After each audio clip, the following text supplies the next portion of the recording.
My husband tried to falsify a DNA test to deny our newborn son, so I exposed his fraud, fought back, and had him convicted. On a Sunday morning, Nancy Thompson emerged gracefully from her stately white colonial home in Tampa's upscale Davis Islands neighborhood. Her emerald green maternity dress sparkled in the Florida sunlight. Despite being 8 months pregnant, she moved with remarkable lightness as she headed to First Presbyterian Church of Tampa with her husband, Robert. "Good morning, Nancy. Not long now. How are the baby preparations coming along?" Friends greeted her warmly in front of the church. This was her first pregnancy in 7 years of marriage, a precious life finally conceived after years of fertility treatments. "Yes, it still feels like a dream that our family will be growing soon," Nancy smiled gently, placing her hand on her belly. Beside her, Robert beamed with pride.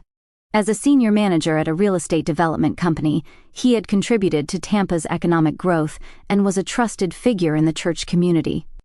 During Sunday service, the pastor offered a special prayer as the congregation responded with warm amens to the words, "Lord, please protect this new life." Nancy's heart overflowed with gratitude, though she maintained her cool judgment as an insurance risk analyst by profession. At this moment, she couldn't hold back her emotions. After the service, the couple enjoyed lunch at Burns Steakhouse. A list of birth preparations lay spread out on the table over the chef's special beef tenderloin.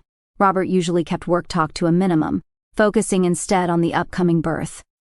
"The birth plan is perfect. Dr. Sullivan has given us her full approval that everything is progressing well. I trust you completely. You're going to be a wonderful mother."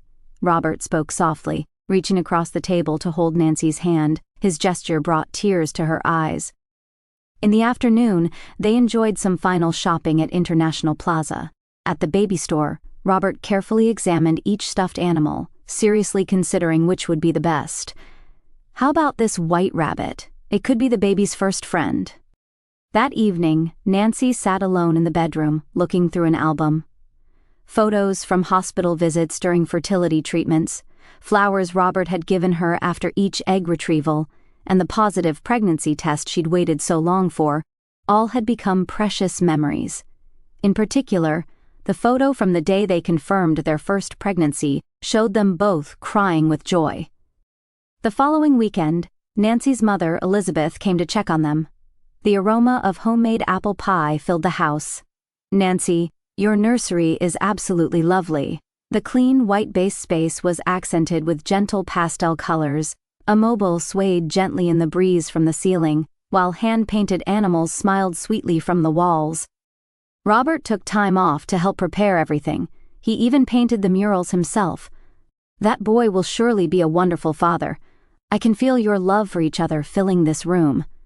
Elizabeth's words gave Nancy a profound sense of happiness. With 3 weeks until her delivery at Tampa General Hospital, preparations for welcoming their new life were steadily progressing. At dusk, Nancy stepped into her backyard. The sea breeze from St. Pete Beach gently caressed her cheeks. The bougainvillea in the garden was in full bloom, its vibrant pink colors enhanced by the setting sun. That night, lying in bed, Nancy said a silent prayer. "Dear Lord, please let this child grow up healthy, and please let these happy days continue." Outside the window, Florida's night breeze seemed to softly bless the new life about to begin. Feeling the small life's movements within her, Nancy drifted into peaceful sleep. One April morning, Nancy woke to sudden, intense contractions. The clock showed 3:15 ante-meridian. Through the bedroom window, Tampa's skyline was still dark. She woke Robert, who had been dozing by the bedside, and grabbed her pre-packed hospital bag. "Are you all right? Should we head to the hospital?" "Yes, I think so." While tracking her contractions, Nancy calmly assessed the situation. Perhaps due to her profession as a risk analyst, she could make clear judgments even in emergencies. The streets of Davis Islands were silent in the dead of night. Robert's black Mercedes glided past the bougainvillea hedges, heading toward Tampa General Hospital. On the way, Nancy called her mother, Elizabeth. "Mom, the contractions have started. I'll be right there. Don't worry." At the hospital, Dr. Sullivan was already waiting. She had supported Nancy through 7 years of fertility treatments. "You've done well, Nancy. It looks like it's time to meet your baby." The delivery room was a spacious, private suite specially prepared for the birth. Through the large windows, Tampa Bay was visible in the pre-dawn light. A crucifix hung on the wall, beneath which fresh white lilies were arranged. Contractions are 4 minutes apart. Cervical dilation is progressing normally, Jane, the midwife, explained the situation in professional terms, her voice carrying the confidence of years of experience. At 6 ante-meridian, Elizabeth arrived carrying a bundle of prayer cards from their church friends. "Everyone at First Presbyterian is praying for you." Nancy's eyes welled up at her mother's words. Though the contractions grew stronger, the support around her helped ease the pain. "Keep your breathing steady. Yes, you're doing very well." Time passed as Nancy followed Dr. Sullivan's instructions. Outside the window, the sunrise began painting Tampa Bay in golden hues. "Nancy, you'll be fine. We're here with you." Elizabeth held her daughter's hand, offering words of encouragement. Robert silently rubbed his wife's back, his hands betraying slight tension. After 9 ante-meridian, the contractions became more frequent. "Nancy, it's time to move to the delivery room." Dr. Sullivan's voice brought focus to the room. The delivery room was a sterile space equipped with the latest medical technology. Soft lighting designed for relaxation illuminated the ceiling, while monitors on the wall tracked the baby's heartbeat. "You'll meet your baby soon. Keep going." Elizabeth had to wait outside the delivery room. Inside, Dr. Sullivan led a team of 4 medical staff who began moving efficiently. "Take deep breaths. I can see the baby's head." Despite the intense pain, with each contraction Nancy remained fully conscious. After 7 years of waiting, even this pain felt precious. "One more push. You can do it." Dr. Sullivan's voice rang out. In that moment, the baby's first cry filled the delivery room. "Congratulations! It's a healthy baby boy." Dr. Sullivan gently cleaned the baby and placed him on Nancy's chest. The warmth of this tiny life enveloped her whole body in happiness. Nancy gazed at her child through tears. The baby, as if already recognizing his mother's voice, had stopped crying and showed a peaceful expression. That's when it happened. "We need a DNA test." A cold voice suddenly cut through the air. Robert was staring at the baby with an icy gaze. "I need to confirm if this is definitely my child." The atmosphere in the delivery room froze. Nancy held her baby tightly while looking up at her husband. Her eyes reflected disbelief at this incomprehensible reality, shining with overflowing tears. "What do you mean?" Nancy's voice trembled as she asked, but Robert's expression remained cold. Elizabeth, who had been waiting outside the delivery room, noticed something was wrong and came in. When she grasped the situation, her expression changed completely. "Have you lost your mind? Are you trying to insult my daughter and grandchild?" Elizabeth's angry voice echoed through the room. Dr. Sullivan, sensing the situation, immediately gave instructions to her staff. "Mr. Thompson, we can discuss this matter later. Right now, the mother and baby's rest is our priority." Robert didn't respond. However, his expression showed no regret. Rather, his eyes held a calculating look, as if confirming a plan he was about to execute. Nancy silently continued gazing at her baby, who slept peacefully against her chest, as if completely removed from the ugly events unfolding in this world. Elizabeth sat beside Nancy, holding her daughter's shoulders firmly. "It's okay. I'm here with you." 3 days after the birth, Dr. Sullivan sat in her office, staring at the DNA test results. In her 30-plus years as an obstetrician, she had never encountered such a perplexing situation. "This is strange," she frowned, rechecking the test data displayed on her monitor. The data showed clear abnormalities. The threshold values between positive and negative results were completely different from the normal range. Just then, there was a knock at the door. Nancy Thompson opened the door. Though showing signs of postpartum fatigue, her demeanor as she held her baby radiated unmistakable maternal love. "Dr. Sullivan, the results?" Her voice trembled slightly. Behind Nancy stood her mother, Elizabeth. Dr. Sullivan guided them to a sofa in the corner of her office, furthest from the windows. The walls were adorned with numerous awards telling the story of her career, next to which hung photos of babies whose births she had attended. evidence of her involvement in over 3,000 new lives over 30 years. There are unnatural aspects to these results. Dr. Sullivan carefully chose her words as she began her explanation. Doctor, Nancy, I've been your doctor for 7 years. I know your integrity better than anyone. The doctor's voice carried unwavering trust. Elizabeth silently squeezed her daughter's hand. Actually, something has been bothering me since last night. Dr. Sullivan stood up and began walking around her office. Through the window, a cruise ship could be seen docked in Tampa Bay. Beyond it, the Florida sun shone brightly. The lab technician reported some suspicious findings. Unusual access logs were found in the laboratory system. She returned to her desk and showed them the computer screen. Look here. This is the pattern of normal test data. The screen displayed comparison graphs with past test results. And this is the current result. There's clearly an unnatural bias. The graph's abnormality was obvious even without medical expertise. But why? In response to Nancy's question, Dr. Sullivan let out a deep sigh. I asked the system administrator to investigate thoroughly. She typed on her keyboard, opening a new screen. Last night, there was external access to the laboratory system, and immediately after that, parts of the data were altered. A heavy silence fell over the office. The baby was sleeping peacefully in his mother's arms. There's more that concerns me. Dr. Sullivan pulled a document from her desk drawer. This is from the hospital security cameras. Last night, a suspicious person was seen near the laboratory. Though the security camera image was unclear, it showed a tall man in a suit, a familiar silhouette. Elizabeth gasped. It looks very similar to Robert. Dr. Sullivan's voice maintained its composure, but carried a hint of anger. But that's not all. She scrolled the screen further. Mike Johnson, our lab technician, made an interesting statement this morning. A few days ago, someone approached him, offering $500,000 in cash to falsify the test data. The color drained from Nancy's face. Mike refused the offer and immediately reported it to his supervisor. However, he started receiving anonymous threatening emails afterward. Dr. Sullivan walked to the window, looking down at Tampa's cityscape. She strengthened her resolve. This is clearly criminal. Falsifying medical records is a serious offense. We cannot overlook this. She turned to face them. We should call the police. Clear fraud has been committed. At that moment, Nancy's phone rang.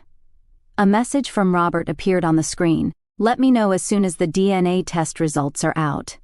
Elizabeth, holding her daughter's shoulders, nodded to Dr. Sullivan. Please call the police. Dr. Sullivan picked up the hospital's internal phone. Her hand holding the receiver was supported by the firm resolve built over 30 years of her career. Outside the window, Tampa was bustling with life, the Riverwalk crowded with tourists, modern office buildings, and the calm bay beyond. In this peaceful scene, events that would change one family's life were quietly but surely unfolding. Dr. Sullivan put down the phone and turned to Nancy. Your baby is undoubtedly yours and Robert's child. To prove this, we must reveal the truth. Her voice carried both professional pride and a personal sense of justice. The truth will always come to light. Those words echoed quietly in the morning office as they waited for the Tampa police to arrive. The three women held in their hearts the resolve for the battle that was about to begin. In the interrogation room at Tampa Police Headquarters, Detective Laura Martinez sat across a stainless steel table from Robert. A large mirror was mounted on the wall, behind which Dr. Sullivan watched from the observation room. Let me confirm again. Where were you between 11:15 post-meridian and 11:40 to 5 post-meridian last night? Laura's voice maintained the composure developed over 15 years of experience. I was at home, Robert answered, while casually adjusting the collar of his expensive suit. His gesture exuded the confidence of a senior manager. Laura pulled out a photograph. It showed a figure captured by the hospital security camera. This angle clearly showed Robert's characteristics. Isn't this you? Robert's expression tensed for a moment, but he quickly composed himself. It just looks similar. That's not me. Then, how do you explain this? She now showed the witness statement from lab technician Mike Johnson, offered $500,000 in cash to falsify DNA test results. The statement detailed specific dates, locations, and conversation content. Mr. Johnson clearly identifies you. Robert's lips trembled slightly. His testimony is credible, Laura continued, presenting email records. Multiple threatening emails were sent to Mr. Johnson from your company's information technology address. The atmosphere in the interrogation room grew heavy. Furthermore, the unauthorized access to the hospital security system could only have happened with the cooperation of your information technology specialist subordinate. The composure disappeared from Robert's expression. I exercise my right to remain silent. I want my lawyer. Before that, one more thing. Laura produced her final piece of evidence: bank transaction records. Last week, you transferred $5 million to an overseas account. Were you hiding assets in preparation for divorce? At that moment, Robert's attitude changed completely. Why did you try to falsify the DNA test results? Under Laura's questioning, Robert finally opened up. To frame Nancy for adultery. His voice showed no trace of regret. Now, if the DNA test showed it wasn't my child, it would prove Nancy had been with another man. I wouldn't have to pay alimony in the divorce. I could start a new life with Jennifer. Jennifer? Yes, my secretary, young and beautiful. Nothing like Nancy. Robert's tone was surprisingly cold. So, you tried to frame your innocent wife for adultery by falsifying the results? That's right. I couldn't let Nancy take my assets if I was going to live with my mistress, Jennifer. In the observation room, Dr. Sullivan could barely contain her anger as she listened to this exchange. Next to her sat the Tampa General Hospital's legal counsel. This is criminal, attempted medical record falsification, threats, attempted fraud. We can certainly pursue substantial civil damages as well. The lawyer nodded while taking notes. In the interrogation room, Robert's confession continued.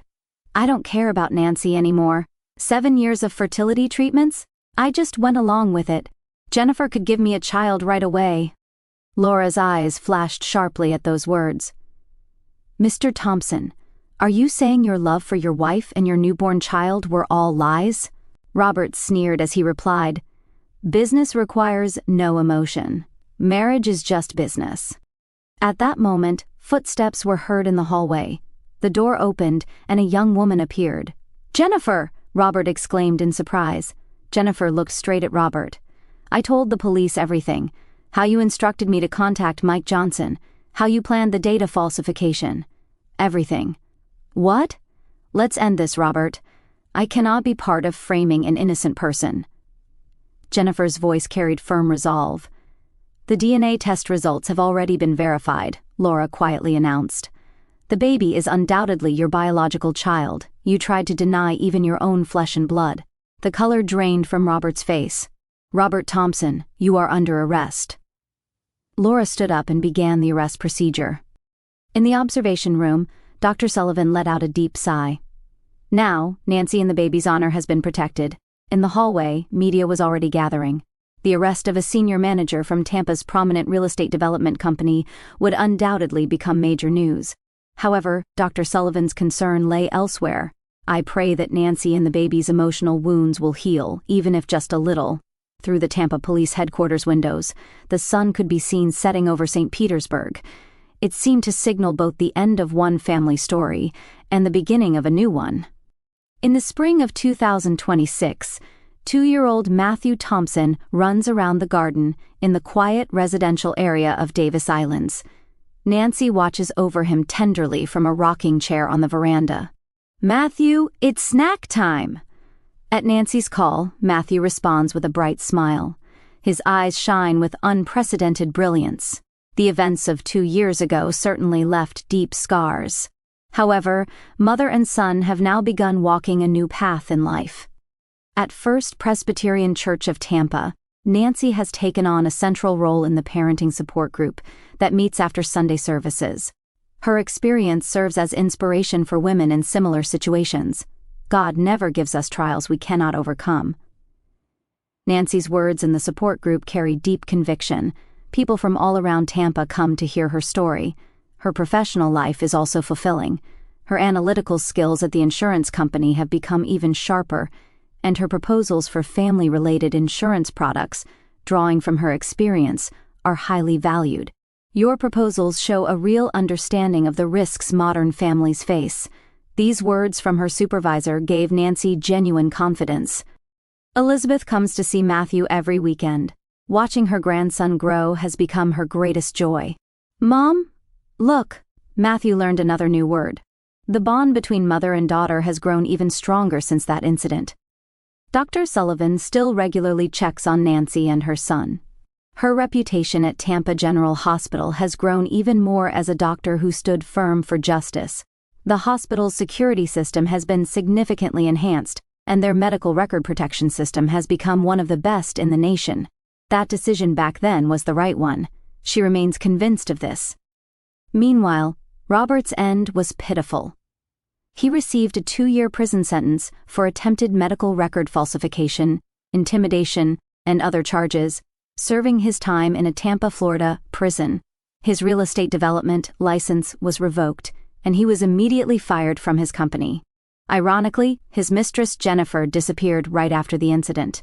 Rumors later circulated that she had started a new life at a startup in Miami. "I failed to see that man's true nature," Jennifer said in a local newspaper interview. "But I'm glad I made the right choice in the end. I couldn't be part of ruining Nancy and Matthew's lives." Her testimony played a crucial role in the trial. In prison, Robert showed no signs of rehabilitation. No one came to visit him, and he spent his time in solitary confinement. Even his former colleagues began denying any association with him. "I want nothing to do with someone who would commit such a despicable act." His reputation in Tampa's real estate industry was destroyed, making any comeback virtually impossible. Detective Laura has begun using this case as the dark side of modern families in her lectures at the police academy. "I want to teach young police officers about the foolishness of betraying family for money and desire." Her lectures have left a strong impression on many aspiring police officers. The city of Tampa learned much from that incident. The importance of family bonds, medical ethics, and justice became deeply ingrained in the hearts of the city's people. The church community continues to warmly support Nancy and Matthew every Sunday after service. Smiles abound as people gather around Matthew. "This child is God's greatest gift," Nancy says. Her words carry deep love and gratitude.